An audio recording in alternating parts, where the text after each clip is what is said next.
Hello and welcome to the Weekly Word, part of the International Bible Teaching Ministry with Douglas Jacoby. I'm Chase McIntosh. In today's episode, Dangerous Calling on Ministry Identity by Paul David Tripp, a reflection on Marxism by Os Guinness, and a key New Testament passage, the Golden Rule. The Golden Rule. Christians have long recognized that the epitome of Jesus' teaching is Matthew 5-7. The Sermon on the Mount. A key verse in this message is Matthew 7, verse 12, also known as the Golden Rule. The verse is easy to quote, but not so easy to follow. You can hear the talk by Douglas by clicking the link provided in the description of this video. It's about 10 minutes and premium login is required. Now, speaking as myself, Chase McIntosh, I would love to recommend this talk to all of you.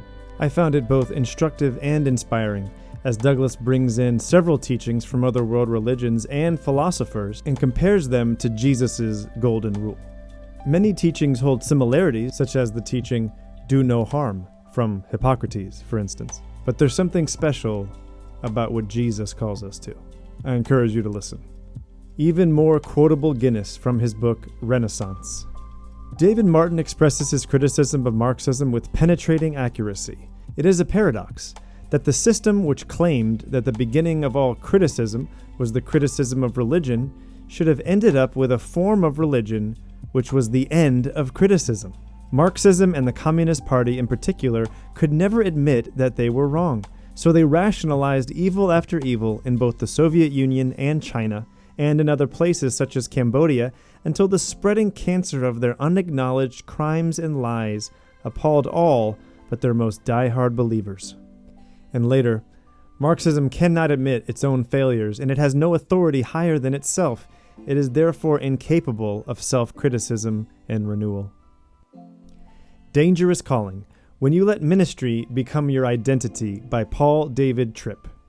Whether you realize it or not, you are in an unending conversation with yourself, and the things you say to you about you are formative of the way that you live. In ways that scare me now as I look back on them, I was a man headed for disaster. I was in the middle of destroying my marriage and my ministry, and I didn't have a clue. There was a huge disconnect between my private persona and my public ministry life. The irritable and impatient man at home was a very different guy from the gracious and patient pastor our congregation saw in those public ministry and worship settings where they encountered me most. I was increasingly comfortable with the things that should have haunted and convicted me. I was okay with things as they were. I felt little need for change. Click to keep reading.